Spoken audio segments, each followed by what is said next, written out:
I really believe that traveling is a duty of ours as humans to go collect experiences from across the world, to go be curious, put that together in your expression of self and give that back to the world. Yeah. To be more cultured, to be more global, to be more curious is what makes the world a better place. It's when you can come back to America and make ripple effect change of being expansive to other people. Like, I am truly a culmination of all of these countries that I've ever been to, and that makes me so much more open to new connections of all different types of people. It makes me understanding to people's differences. It makes me like just have this more macro perspective lens of there's so many things happening in the world. My life, this country, this job, this household, it's so minute in comparison to the energetics of everything happening out into the world. And when you can broaden your perspective on what really fucking matters, I just think that that makes you a better person, period. For those who are deep enough to get it, but profound enough to not care. You're listening to Consciously Unconscious.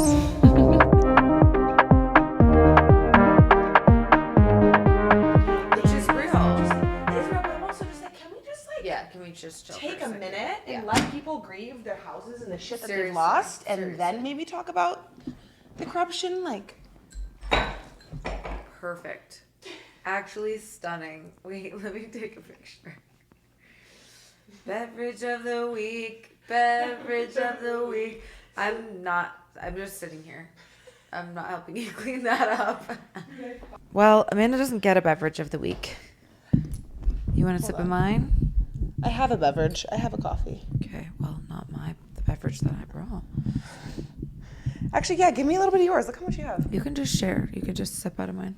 Someone did fucked these mics up, bro. Dude, they be doing that. We rent a studio space, and we fear that we're the only ones that take care of it. Am I allowed to say that? Yeah. Say whatever you want. It's fact. There's no such thing as an objective truth. There is such thing as our truth. Facts. I'm going to let you go. This morning is a Friday, but this will be coming out on a Tuesday. And it's a gorgeous sunny day in Denver. And we're so grateful to have clear skies. We know that there's a lot. I can't do this without you. I told Amanda that my outfit is giving I go to college in Boston and I'm ready to write my dissertation. It's kind of giving... It's kind of giving Steve Irwin's daughter. That's a really big compliment. I love Australians. There we go. Got it?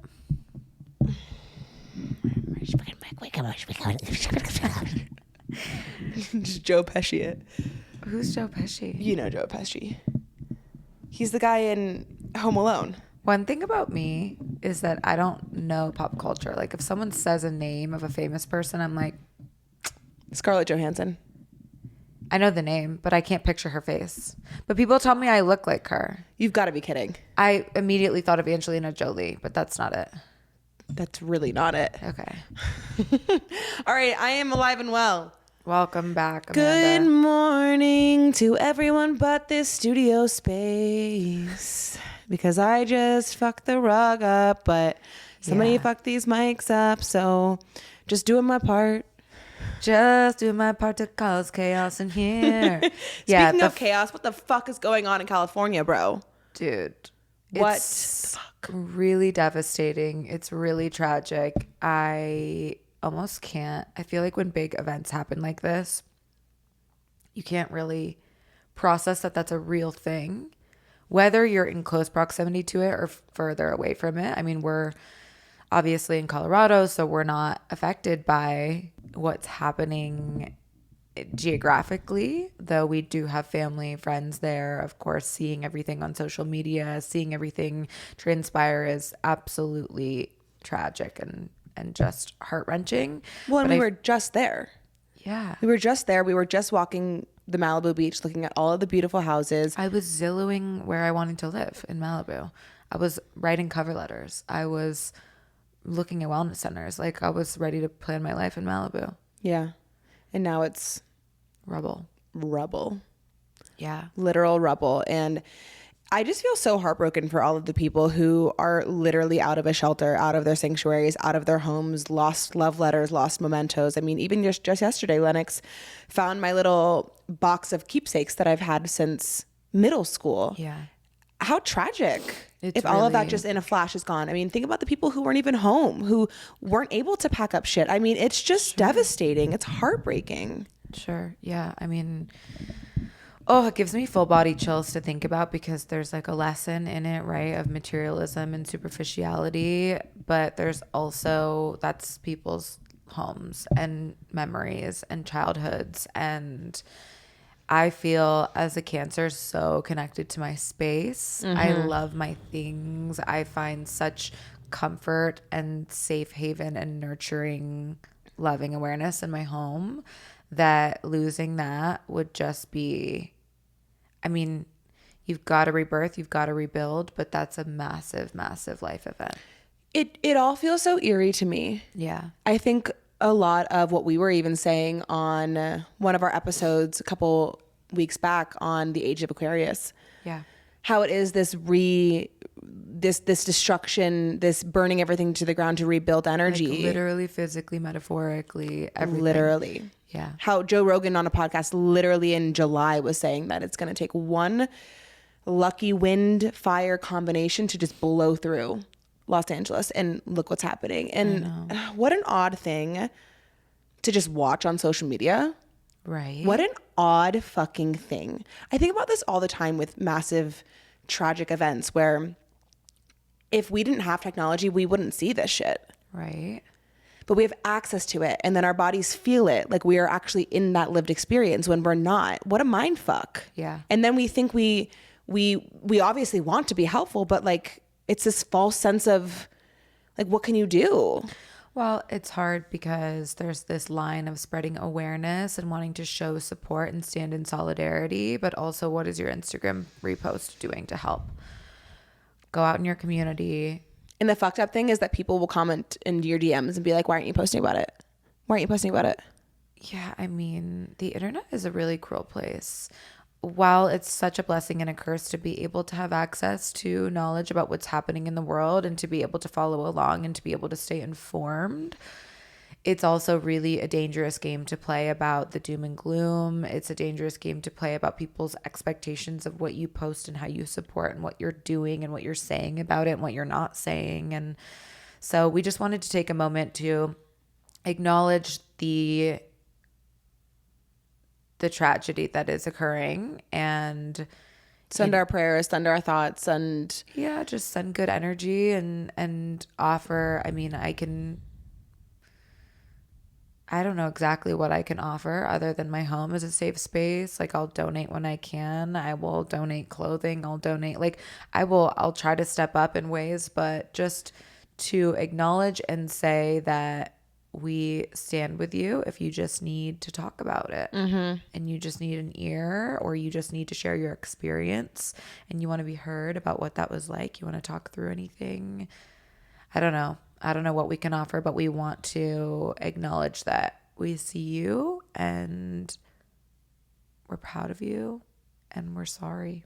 Yeah, deeply sorry. And if you're one of those trolls and goons on fucking social media right now talking about the conspiracy theories of all of these fires, fuck you. Can we just take a fucking minute, please? Let people grieve. Let people grieve. Let people process what the fuck is happening. This is devastating. This is heartbreaking. This is gut-wrenching. Stop it. Yeah. Stop. Thank you. Thank you. Thank you kindly. Thank you kindly. Anyway, we are going to be talking about travel in this episode. We sure are. We sure are. You know, it's funny because last week we did a human design episode and Amanda was really in the spotlight and I could just kind of like put my feet up and be like, so what do you think about this? What do you think about this? What do you think about this?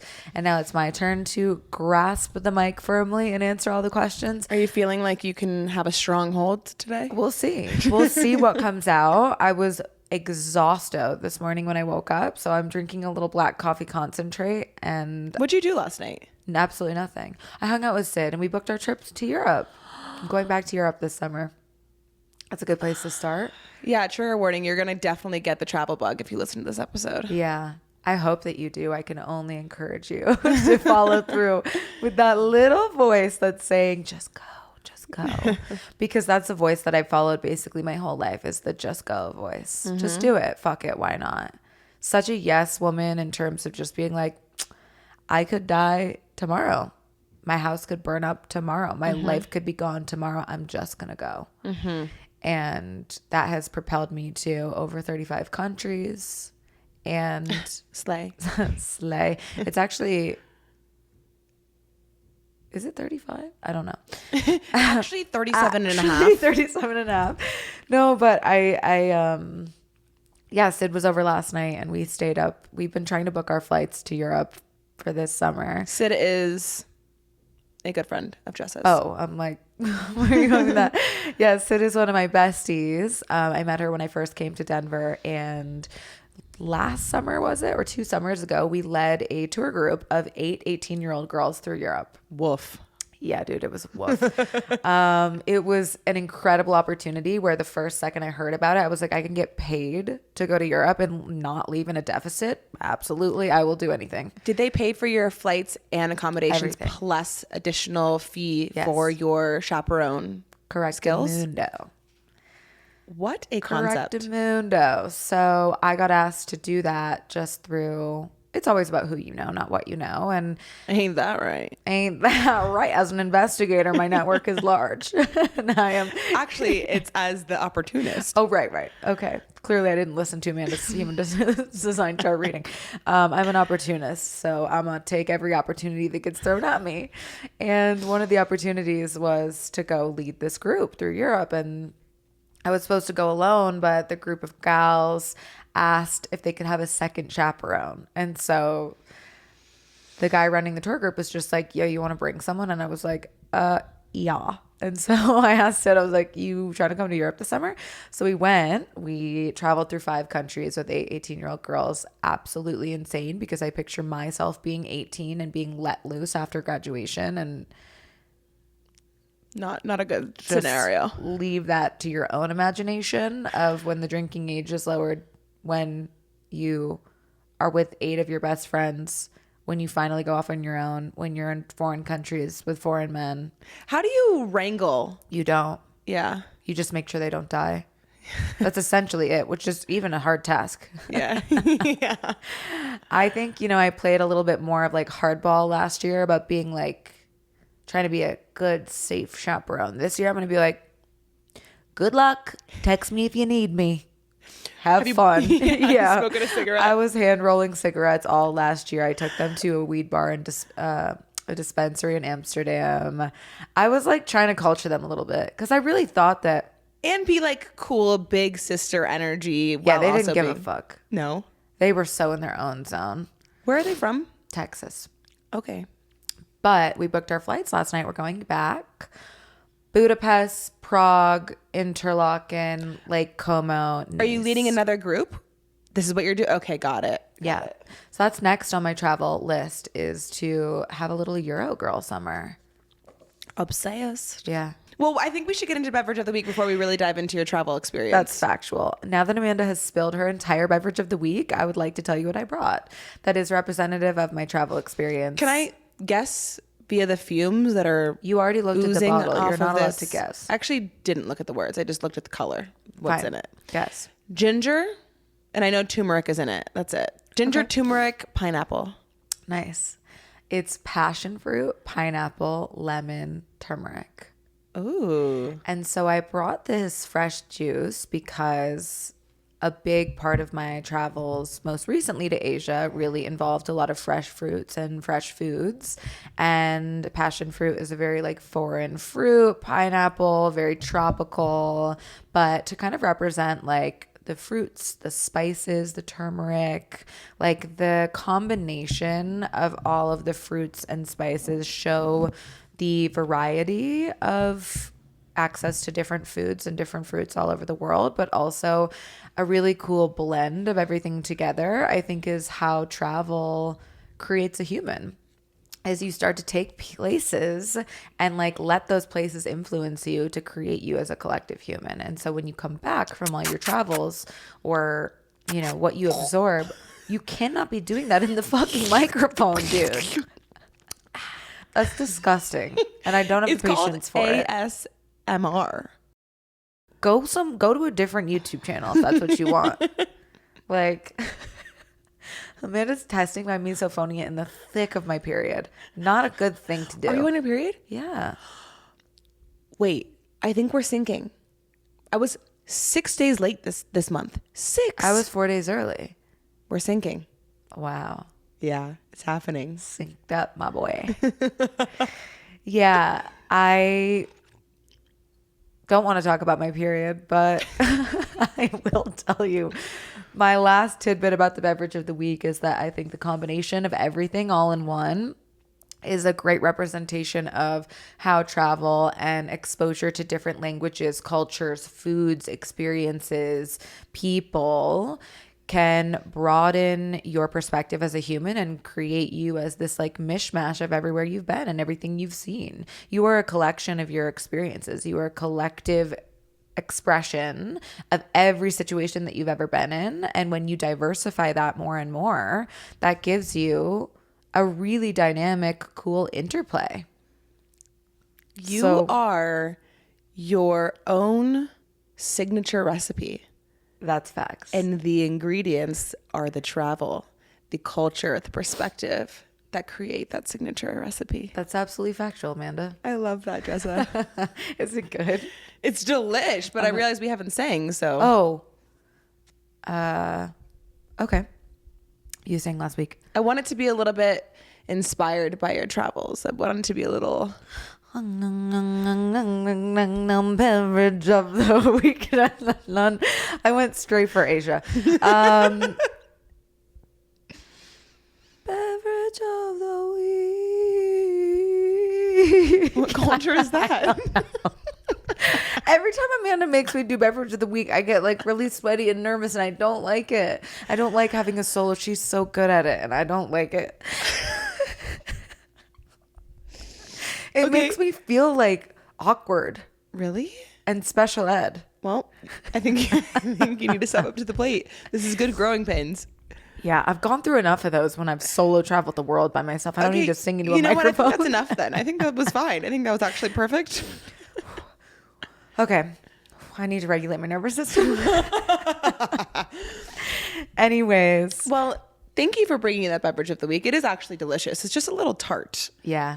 But I love the spices. I think it's really beautiful to be reminded through travel that there are so many different things that you can take away from different cultures and experiences that can add to your own life experience and then also your expression of self. But yeah. I think the first place that I want to start with you in terms of talking through your travels is why the fuck solo travel? Like, why solo travel? What made you want to travel alone, backpack? Because if I think about going and traveling and staying in Europe, like I want to be in a hotel. I want to be having more than one outfit to change into. Yeah.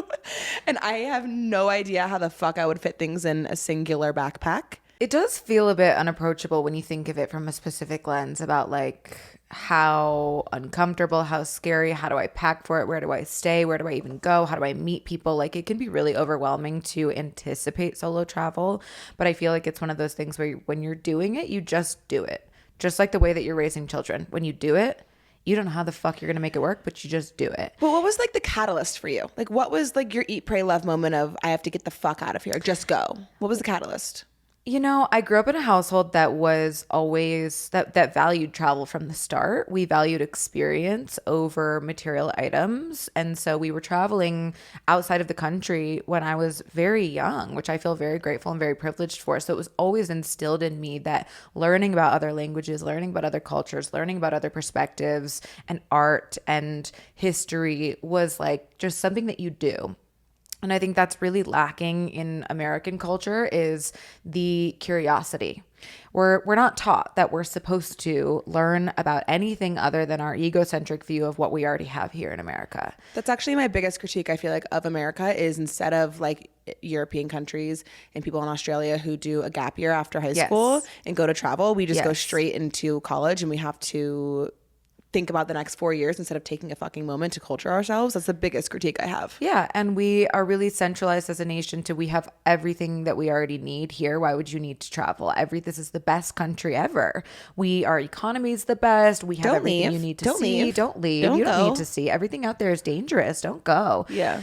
So I just never attached onto that narrative growing up. And as a child who was already very adventurous and defiant, just in the woods behind my house, like in friendships, in throwing rocks at buses passing by. I mean, I was like a don't put me in a box kid. And I was always trying to be lost, not found. And I think that when I first had the opportunity to solo travel, it was, of course, I'm going to go explore this part of myself. Like, of course, I am already so curious about my own consciousness, my own existence, which I talk about often, is that like I'm constantly trying to find situations that push me to learn about myself. My life path is a 7, which is the investigator, the seeker. And I think that really shows in your life my path travel is a 7? I didn't know that. What's mine? How do we know this? Oh, mine's 11. So it's a 2. So yes. We need to talk about numerology on a different episode because there's so much. We'll do that. Essentially, you know, numerology or not numerology, like I'm just someone who's very curious. So to go do it by myself was, I think, a test of my ego, of pushing myself to a place of just wanting to have achieved something difficult. But also, if I can't get anyone else to go with me, I'm going to fucking go by myself. My first solo travel experience was, have you ever heard of Outward Bound? Yes, of course. Yeah, I did an Outward Bound trip. So it technically wasn't solo, but it was the first trip that I had taken outside of family, outside of friends. Not really knowing anyone. Yes. It was my sophomore year in college. I was a degenerate. I was smoking so much weed. I was so unmotivated. I was so anxious. I was so depressed. I had transferred home from my initial school that I went away from. I was like, this was my real, like, I need an intervention period. And my parents were like, were the emails flowing from your mom? Oh, yeah. Emails were whipping into Jess's the inbox. Mom, hi, Kristen. She has told me that she has sent her many an email and specifically uses email to get through to Jessa. Yeah, it's pretty amazing. I have all the emails saved, and I recently just went back and read a lot of them, but most of them say in all capital letters, please stop smoking weed. And I think that she didn't know how to be more clear. And so at one point, I think my parents were just like, we have to fucking send this girl on a plane somewhere and do something crazy. And so Thank God you didn't get Paris Hilton. What's that mean? Have you ever read Paris Hilton's memoir? No. What, they send her to like a military camp? They sent her to one of those culty schools for bad kids that was corrupt as fuck. Oof. Like abusing the children. Oof. And they woke her up in the middle of the night. Her parents signed off on 2 large men to go into her room in the middle of the night and grab her from her bed and essentially disgusting. Like she's getting kidnapped. That's and terrifying. She escaped many times, but like because she was partying too much and doing all these things, her parents like sent her to this school that they thought was good, but it was a reform school. Mm-hmm. So thank God you didn't get that. Yeah, my parents didn't send me to a reform school. They just sent me to backpack Patagonia for 4 weeks and sleep in a tent and not shower and like really get nitty gritty. Yeah. So that was my first experience, just like hucking it across the world by myself. And you couldn't smoke weed? Couldn't smoke weed, withdrawing heavily. Really? No. I don't know, but that was the first scenario where I had put myself in a situation to expose myself to all different types of people. I mean, I guess I had hiked a little bit, I had camped a little bit, but like I was backpacking for 4 weeks through Patagonia with a massive 50-pound pack on. Where is Patagonia? Argentina and Chile. It's like a very, very southern tip of South America. It's a dip to get there. And it's where the actual Patagonia logo Yeah. is from. Yeah. El Chalten. I can't say it, but very famous backpacking route. And so we backpacked for 3 weeks and then did service for 1. And this was the first time that I'd really like ever spent a night outside. Yeah. Wow. And you are hiking 13 to 20 miles a day. You are cooking your own food. You're shitting in the woods. You're sleeping on rocks.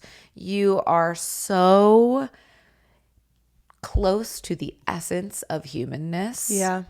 Did you have a phone? No, God, no. Yeah. No phone, no nothing. No, I mean, you had 2 outfits. That'd be so nice to do. It's so humbling. Yeah. I don't know if they do this anymore, but when I was doing Outward Bound, one of the things that they require is a 24-hour solo period in the wilderness. And so you spend most of the days moving as a pack, moving with your group. You set up camp together. You know, you have lessons throughout the day on just like self-discovery, leadership, leave no trace, nature, like whatever they teach you. It's half lesson, half kind of just like physical exertion. And then you go lone wolf. And one of the things they do is they send you on a 24-hour solo period. And I was flipping the fuck out about this. I'm like, I'm going to die out here. What if you don't come back? They send you for 24 hours into a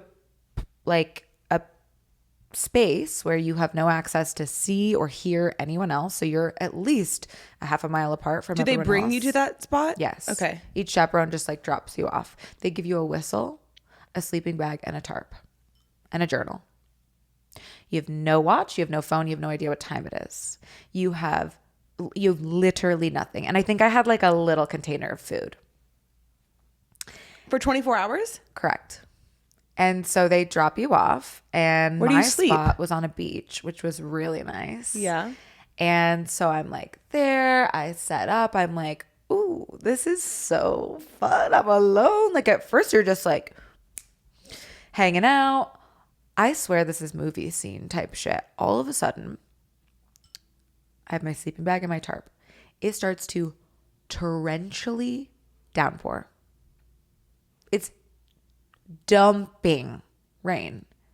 And so I'm scrambling to try to use my tarp to try to break bamboo and sticks from the woods to try to set up this tarp over my sopping wet sleeping bag. I'm crying. I'm bawling. I'm like, what the fuck is going on? What am I doing here? I'm freezing. I'm soaking wet. I have it was one of the hardest things I've ever gone through at that point in my life. And they don't come to get you? Nope, unless you blow your whistle, which they tell you do not fucking do unless there's an emergency. I almost blew my goddamn whistle, but I laid there. They're like, what's the emergency? You're like, I'm wet. I'm cold. actually fucking freezing. I laid there under my little tiny tarp with a sopping wet sleeping bag, stayed up for hours just crying, contemplating existence. I wrote so much in my journal. And then the next morning, Was it dry? I don't even know. I don't know how I managed, but you just have no concept of time other than the sun and the sky. Yeah. And in the morning, I was like, oh my God, I'm going to lay out because everything is still wet and I just need like sun on my body. I got 3rd-degree burns. I'll have to insert a picture.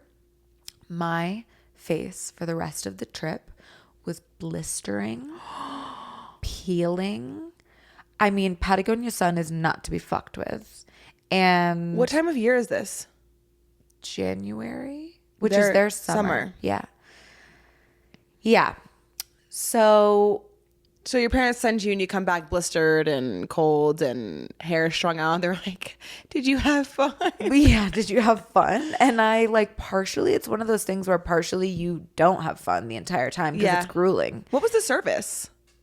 Building fences for this one old indigenous couple's farm. Huh. So we went out and did like field work, literally chopping wood, building wood, stringing wire, like clearing paths to waterfalls. I mean, it was like, it's grueling. It's hard. It challenges you. It pushes you beyond your fucking limits. But then you leave and I was a completely different person after that. Yeah. And I realized that happiness was in my fucking hands. And I realized that weed is the devil. Yeah. It took me a little while to stop like really smoking after that. But that was my first true I can do anything moment. And I love showing up in a scenario where I know nobody Yeah. and I have no idea what to expect. And I'm just fucking here for the ride. And so that just inspired the rest of my solo travels, which have come in many different fashions where it was just, it doesn't matter if no one's going to go with me. Yeah. I'm going. Yeah. I'm yesing it. I'm doing it. Yeah. So then what was the next experience? So that was kind of like a big trip. I mean, we did Africa and we did Italy with my family, which were both quite amazing and big trips. Africa was insane to look around and see all of the other species that you share It's the wild. world with, to really physically immerse yourself in a developing country and realize that, oh, I actually don't need money. I don't need material items. I don't need X, Y, and Z to be happy. These were some of the happiest people I've ever met. We volunteered at schools.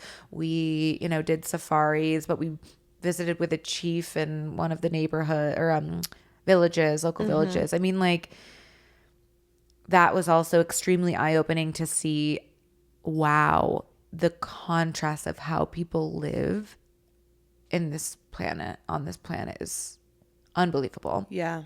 And then I studied abroad in college, which was another solo experience. I chose Salamanca, Spain, Because you knew in Espanol. because I knew un poco español. Basically, Un poco none. loco. When I showed up, I was like, oh, I actually don't know a single thing besides sí, perfecto. Sí. Sí, perfecto. Perfecto. I lived with a host family. She couldn't even say hello in English. So I was just like, muy bien. Perfecto. Sí, perfecto. Sí, perfecto. And yeah, I chose Salamanca because I really immersed myself in a place that wasn't Barcelona, wasn't Madrid. Like, I really wanted to go somewhere where I had to speak Spanish. Yeah. I had to live with the host family. I wasn't just going to be around other Americans studying abroad. I wasn't going to be just like in a touristy big city. I wanted to be in the heart of a true Southern Spanish village. The year that I was there, the university was celebrating its 800th year anniversary. That's nuts. The history, the architecture, the potency of, like, Is that older than the U.S.? yeah. We're just going to go with it. 1492 was when Columbus sailed the ocean blue. Oh, I can't do that math. It's older. Yeah, it's older. It's definitely older because now it's actually 800 years now since 1400. Yeah. Nope, it's 6. It is older. We're only like 600 something years old. I mean, that's the thing when you travel through Europe specifically, these structures that are filled with so much history. They've been built over generations and hundreds of years. And you can feel that. You can feel the stories that they tell. And you can see the cobblestone streets, and you can see the layers of the bricks, and you can see the stained glass, and you can see just like the architecture is so rich. We just don't have that here. Well, and it makes you question too, because you're like, how did they do this without the technology that we have now? I will never forget going to Rome and seeing the Pantheon. That was probably, I mean, I saw the Colosseum, I saw, the Vatican. The Pantheon was the thing that made the hair on my back stand up. Yeah. I mean, sandwiched between cobblestone streets and apartments and little cafes on the street, a fucking dome. It's absolutely unfathomable to think about the work that these people put into these structures. And how they're still standing. Yeah. What made me think about this, though, when you were talking about how you had to fully immerse yourself in Spanish-speaking culture and really learn Spanish. Were you fluent by the end of it? I was definitely conversational. It Yeah. also helped to have some drinks. Yeah. And just like, let that liquid courage flow. But, people really appreciate when you even attempt to speak their language. When you even attempt, even if it's wrong, even if it's poor grammar, even if it's just like completely not even. Do you think that's universal from everywhere you've been? Yeah. People who are indigenous to it, they really appreciate it. Locals. And that's what I would appreciate here too. I mean, not that we have a lot of American culture. We're a melting pot, but I think that locals really just want you to treat their spaces and their places and their language and their homes and their communities with respect. Yeah. And when you do so by trying to immerse yourself, by trying to learn about it, by trying to connect with them and communicate with them in a way that shows, hey, I care about learning about you and your history and your experience, that shows this is a safe space. Yeah. If you show up as a tourist and you say, wait on me, And an you're entitled littering American. and you're saying, I don't speak your language, and you're just an ignorant American traveler, that is why we have such a bad rap as Americans when we travel. That's why we're not well liked, is because we want to travel and use and abuse all these spaces and all these beautiful pieces of history and architecture from other cultures without learning, without respect, without consideration of the fact that, like, it takes, one of my favorite things to do before I travel is to do a lot of research and reading about the places that I go. So when I show up, I already have some type of understanding of, okay, what's the history of this place? What's the come up of this government? What is the, like, general population, It's the investigator spirituality and religion, and what do they believe? Like, what am I stepping into? Mm-hmm. And I think that gives you just a whole new opportunity to, like, truly, truly connect with the authenticity of a real space versus just going and taking pictures of the Mona Lisa and standing by the Louvre and, standing in front of the Eiffel Tower. Like, going and saying, why the fuck was this built? Yep. Who did this? Yep. How, just the curiosity. Well, and that's why I grew up with parents who traveled for their work. So it was never, let's go travel to learn, let's go travel for leisure. Yeah. And I mean, Lucas has a famous story when we were in Japan one time and we were walking through these like ancient places and my parents are just speed walking, like not even looking, and he's moseying around, and he really taught me the art of travel in a way of like, let's take this all in. But the reason I asked the before question was because I think how jarring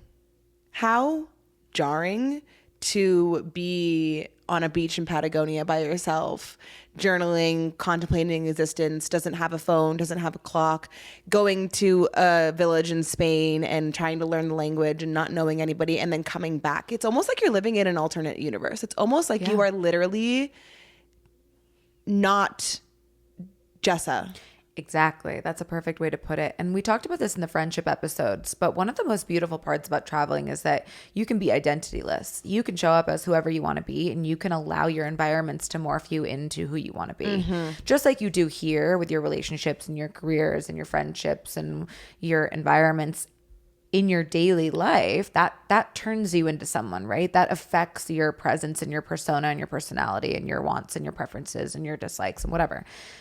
When you travel, the idea of no one knowing who you are, not knowing the places that you're showing up in and how they're going to affect you, being just like so out of your comfort zone actually puts you into a weirdly ironic new comfort zone of I'm free, I'm open. You're malleable. Exactly. Yeah. And I think that is one of the most beautiful pieces of self-discovery, is to explore who you are outside of your conditioned roles. And so not only is traveling a really cool way for discovering the world and looking at what else exists out there on this planet. What other species do we share the planet with? What other languages? What other cultures? What's the history? How did we get here?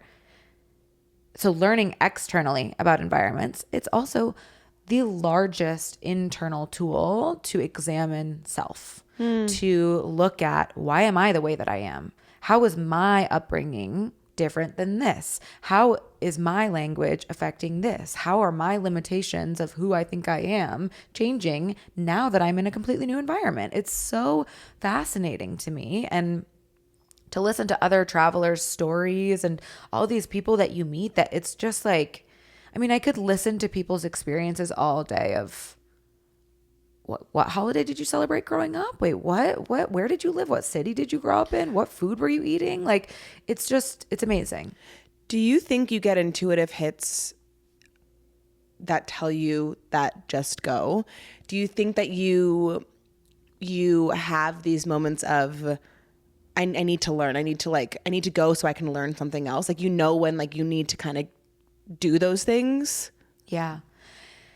It's funny because you kind of always want what you don't have, right? When you go and you travel, there are a lot of moments where you say, God, I wish I was home and I wish I had the comfort of my things and my friends and my environment that I know so well. Yeah. But when you're home, you're like, I got to get out of here. I got to bust out of everything I've ever known. I have to learn. I have to seek. I have to feel. I have to hear and touch and like really lean into sensation. Sensations are a huge part of why you travel. The sights, the smells, the touches, like the physical embodiment of humanness when you travel is like really alive, really well. And that causes like presence. And so I notice that when I get stuck in these mundane routines of going to work, making my dinner, taking a shower, hanging out with the same people, you know, it's not necessarily bad. It's just I need to shake up my life a little. I need to like really find a catalyst for presence, for awareness, for a little bit of a deeper understanding of myself. I feel like I've just been riding this place of neutrality or like plateau. And when those intuitive strikes hit me of, I gotta go, I don't think I've ever denied that for myself. Do you feel like it ever, because I think a lot of people get shit for like needing to leave to go and figure out their shit in a way. You know, it's like, it's almost this like, what are you escaping from kind of mentality. And I do think that comes from people projecting their own issues or jealousy or envy onto people. But I do think that's something that comes up. Do you feel like you experience that at all? You know, I think there's always a little bit of like this resentment towards the person who travels the world and comes back and is like, oh, God, it's so bright in here, and God, America's so fucked up, and like the food is just like filled with chemical, you know, like that meme of when your friend comes back from studying abroad or when your friend comes back from traveling. Oh my God, can we like turn down the aircon? Like, I'm just not used to this. So woke. And I think that comes from, you know, probably a place of like jealousy or resentment or just like a lack of understanding of what that really means for someone to reintegrate into this crazy, chaotic, stimulating society.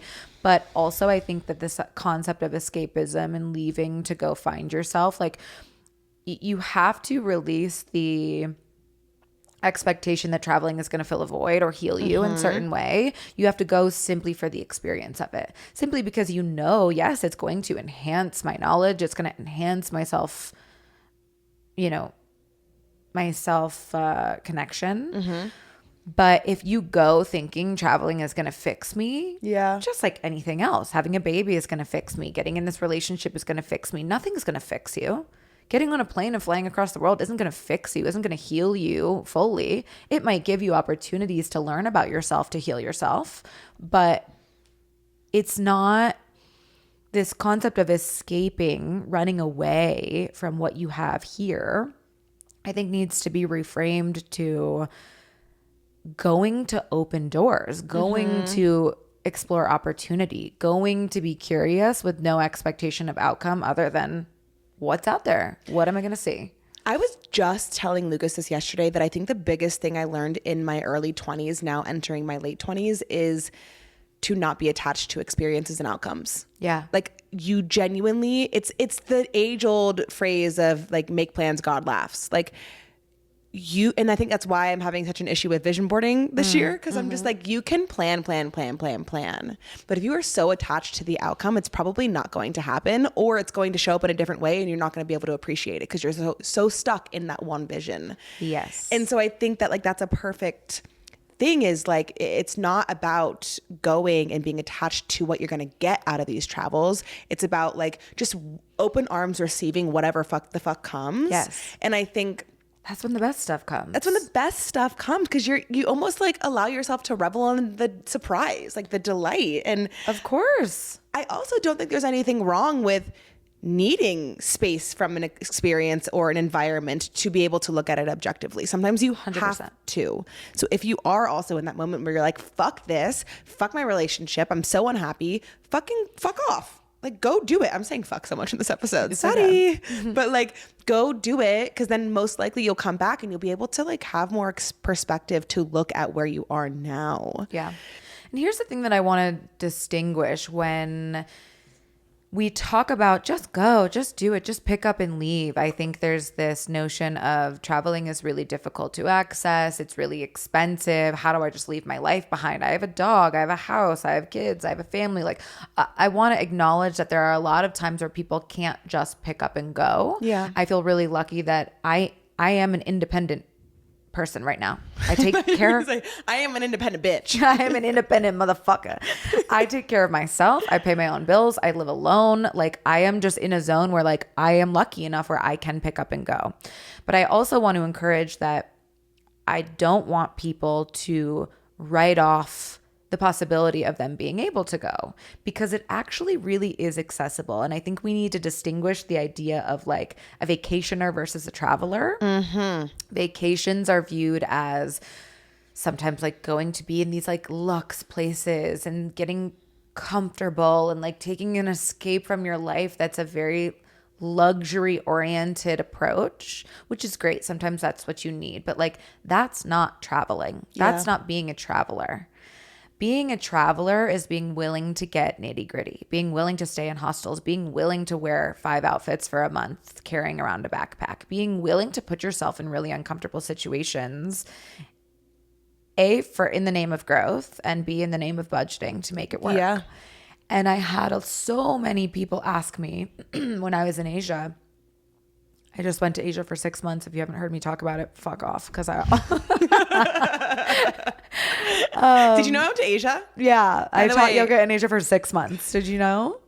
But so many people, how are you doing that? How are you affording that? What? How are you not working? What are you doing? What? And it's like, how are you paying $2,000 in rent a month? How are you paying for your groceries? Because sometimes all it takes is the flight to get there. Yes, airfare is expensive, but once you get to a lot of these places, especially in Southeast Asia, you are eating, chilling, living in a villa on the beach, $20, $30 a day. Not even. And so the accessibility of travel needs to be reframed. It is approachable if you want it to be. If you are willing to take sacrifices for the comfort, the luxury, the lifestyle of your Instagrammable travel hotel, you can see the world and you will realize that so much of that doesn't matter because you're fulfilled so many other ways than comfort. Yeah, and I want to offer another perspective too, because even just talking about this, I'm already planning like my summer and what I want to do, and I want to literally rent out our house and fucking go to the south of France because we have Lucas's mom is from Mauritius, which is a small island in Madagascar, off the coast of Madagascar, and his dad's from South Africa. And so we have a global network of people. I mean, he has family in London, he has family in Australia, he has family in Mauritius still, he's got family in south of France. Like, he's got a lot of people, and I think that as a mom with 2 little kids, it's so easy to be like, well, not going to be able to do that until I'm 40. Yeah. But again, what Jessa is saying is like, open your mind to the possibility of leaning on your network. Yes. Reach out to the people that you know who are abroad. I mean, I feel like we don't want to burden people. I think America is really this big culture of individualism.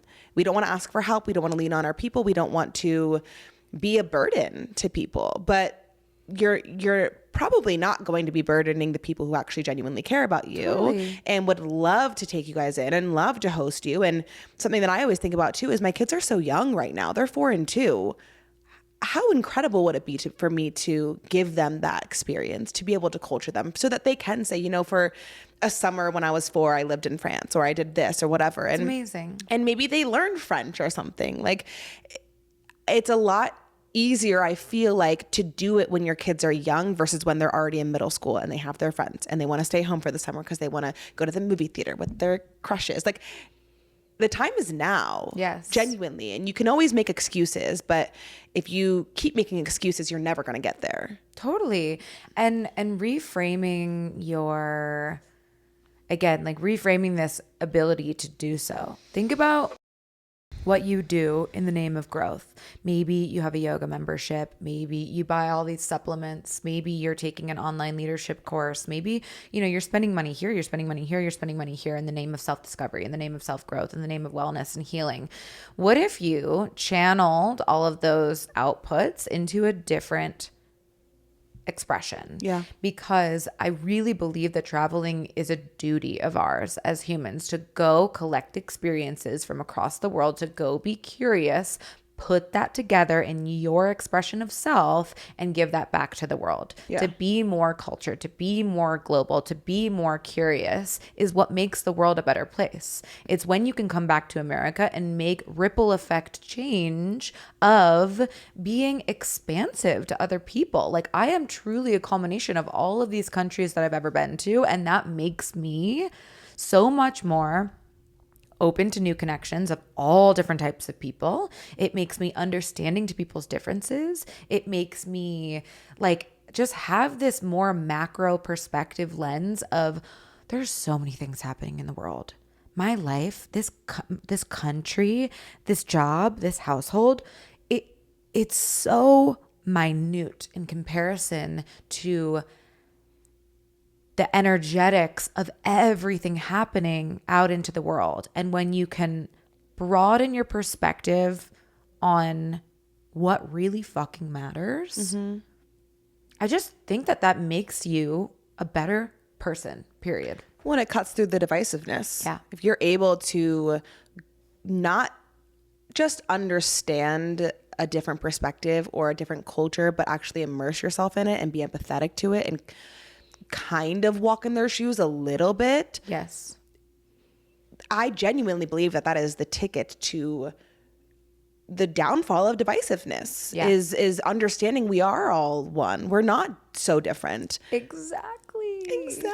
No, really, because as much as you understand that's a perfect segue of understanding differences is super important. Everyone has such a unique experience, an individualized experience, but the more you spend time around the differences, the more you realize the red thread of connection, the more you realize the commonalities in what it is to be human, the shared emotional experiences, the shared grief, the shared loss, the shared euphoria and bliss, like these moments that are just so universal.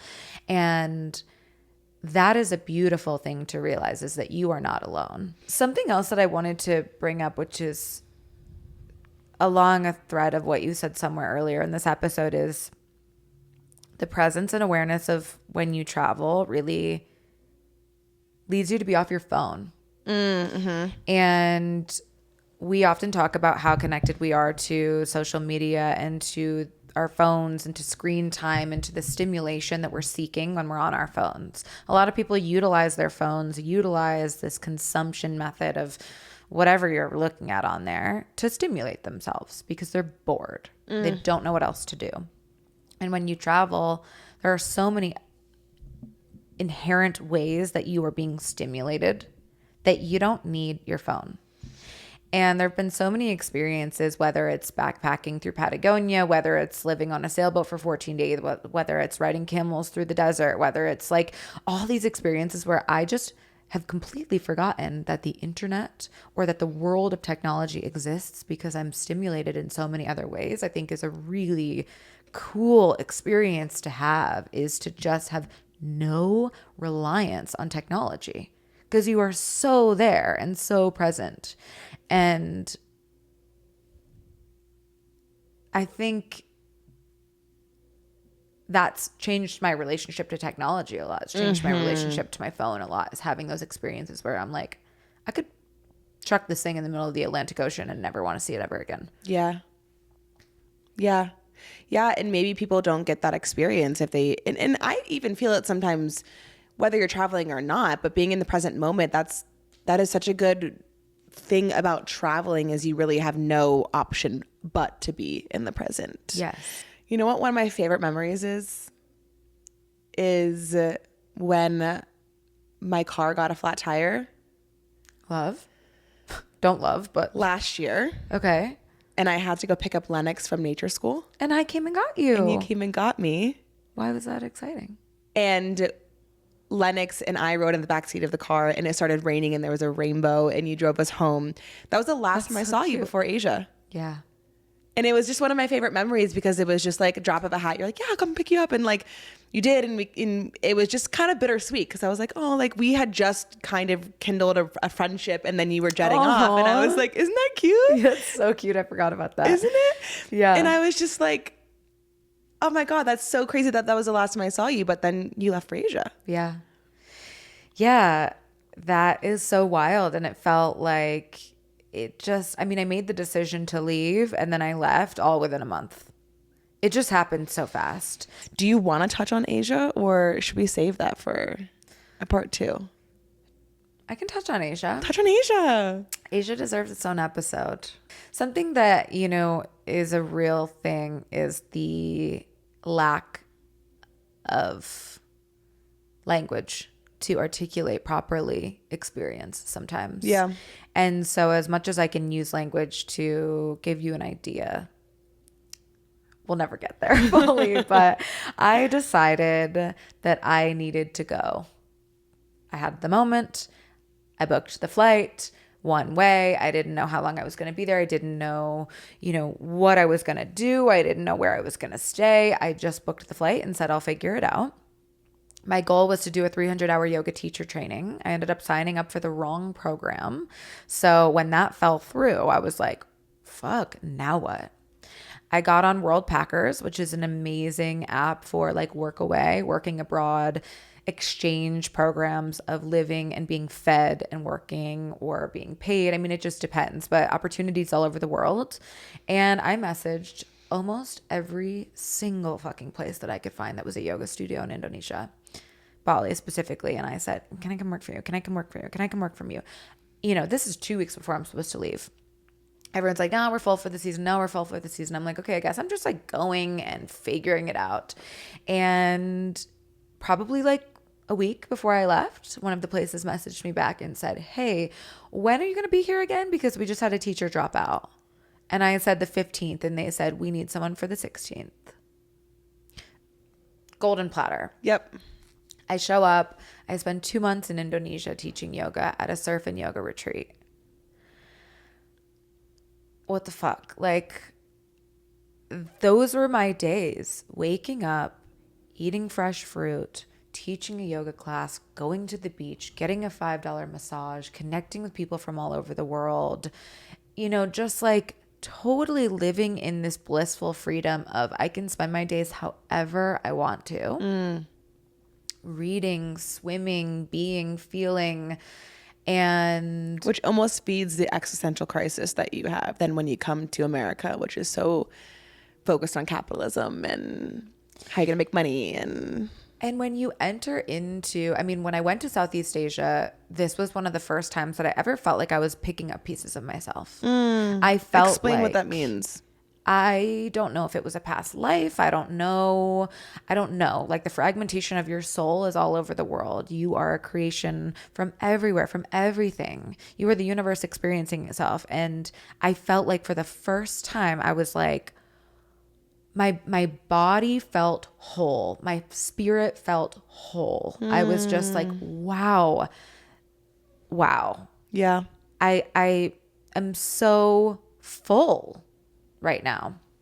And I'm so connected, as we know, to Eastern religion and philosophy and Buddhism and Hinduism. And so when you enter into these spaces in Southeast Asia, you can feel the energetic shift of lower cortisol, of presence, of kindness, of connection to nature, of all of these principles that we tend to lack value in a Western world. And it just calms your nervous system. And it just shows that you are so fully human.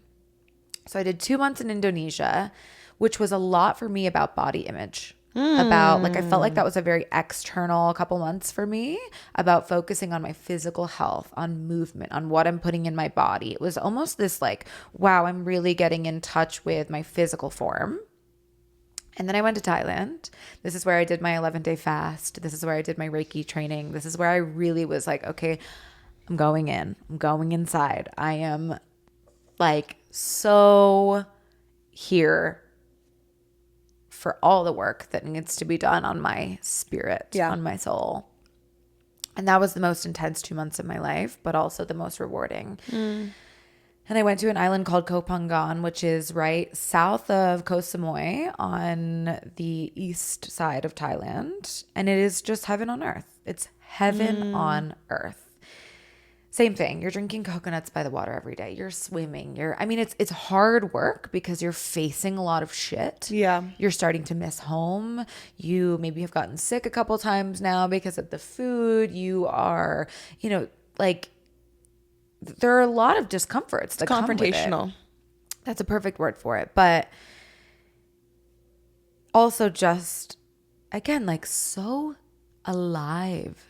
That's the only way that I know how to describe it. Is like you are just so alive. That's a beautiful way to describe traveling. Yeah. Truly. Because I feel like there are a lot of us who wake up and we don't feel alive in our day to day. Yeah. You're really turned on. You're really open. You're really attuned. You're really like receptive if you allow yourself to be. Yeah. Asia deserves its own episode. I'm giving you the spark notes, but then I did 2 months in Sri Lanka. This was insane. Coming from riding such highs on Bali and Thailand, getting to Sri Lanka was a slap in the face. They described Sri Lanka as Bali 10 years ago.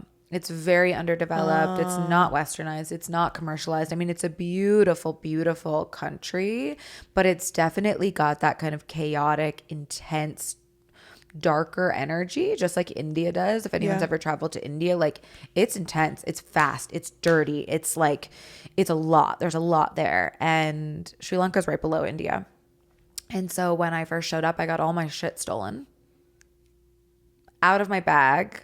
I got put in like a very, very sketchy situation driving from the airport to my next place. I mean, it was just like, it started me off on a foot of, this is one of the first times that I've actually ever felt scared for my life traveling. And that's another thing that people ask all the time. Aren't you scared when you travel alone? Aren't you nervous? Doesn't it make you feel unsafe? No. I feel so much more unsafe in the United States because of gun violence, because of natural disasters, because of just like people being fucking so mentally unwell here that crazy shit happens, truly. And when I'm abroad, I don't know if it's just naivety. I don't know if it's general aligned peace in my body and my mind, but like I don't feel nervous. Sure, there's discomfort, there's there's being confused, or there's being lost. Yeah. But scared is not an emotion that comes up. So when I got to Sri Lanka and I was actually just like, this is dangerous for me right now. You know, you have no SIM card, you have no service. They're ushering you into these taxis. I'm this young white solo traveler with it's 170 million degrees. I'm in my tiny little tank top. I mean, I made choices that weren't necessarily smart. But again, you didn't know. Didn't know. Should have known, but didn't. And so that set me off on an interesting foot where this was the first place that I've ever been where I was like, I don't like it here. I could appreciate it for what it is. Yeah. I can appreciate the local culture. I can appreciate the food. I can look around and see the beautiful natural landscape. But I just felt like so like uncomfortable there the whole time. And then it was this mental battle of, well, I should just stay because I made it here and I made a commitment to be here and I'm teaching yoga and this is good for me and this is growth. But also like, why the fuck am I staying? I'm so uncomfy here. Yeah. Physically, mentally, emotionally. I mean, it's hot. It's gross. My living situation sucked. I was just like different uncomfy from being in Koh Phangan, where it was like confrontational, but like not scary, not uncomfortable. Yes. Yeah. And so I ended my time in Southeast Asia in Sri Lanka. And I think if I had maybe gone somewhere else, I would have stayed a little bit longer. But by that point, I was just like, cut this short. I gotta fucking go. I gotta go. But it is so intimate to travel alone. Yeah. It's so intimate, yet it's so connective. It's so scary and uncomfortable, but it's so expansive and opening. I mean, it's the definition of true paradox. Yeah. It's the definition of trust. Yeah. Allowing room for surprises, my biggest piece of advice for anyone traveling anywhere ever, whether you're alone or with someone, is to like, don't plan out your entire itinerary. Let things come up. Be open. Get there. See how you feel. Leave space in your schedule. Just free flow. Let that be your challenge. If you're usually kind of like Virgo planner, like get me here, here, here energy, just allowance is a big word for travel. Receptiveness is a big word for travel. And I think that anyone is really capable if they really, truly want that for themselves. I love that. Yeah. Well, we're going to have to do a part 2 because there's so much there. There's so much. And, you know, maybe it would be helpful to do a part 2 if you guys have any questions about specific things for Jess's travels, and we can kind of play off of that and see what you guys want. But thank you for sharing that, because it inspired me just listening to it. I'm sure it's going to conspire and empower a lot of you. Inspiring me, inspiring you. Thank you guys so much for listening. Thank you. We love you. Let us know what you want to hear about me. And also, if you haven't already, go subscribe to our Substack. It's our new thing that we're doing. We're going to be putting exclusive content over there, blog posts, vlogs, some extended versions of our episodes, maybe some bonus interviews in the future, and just a cool fucking environment if you don't want to be on social media. So for sure, I'm going to release some of my journal entries from my travels on our Substack, which are like, if you want to get into some shit, you got to read those. I was on a different wavelength. So go check that out. Also, please, I ask you every episode, so do it or I'm coming for you. Leave us a review. It really helps us. We love you. We'll see you next week. What we mean really quick when we say that about the fact that it does really help us is more reviews gets more eyes on the show. Yeah. It allows the algorithm, if you will, to be like, oh, people are listening to this. Oh, people like it. Yeah. Okay, I'm going to push it to more people. So fucking do it. If you're a real one, do it. We deeply appreciate you for that. Yeah, we do. We love you. Bye. Love you. Bye.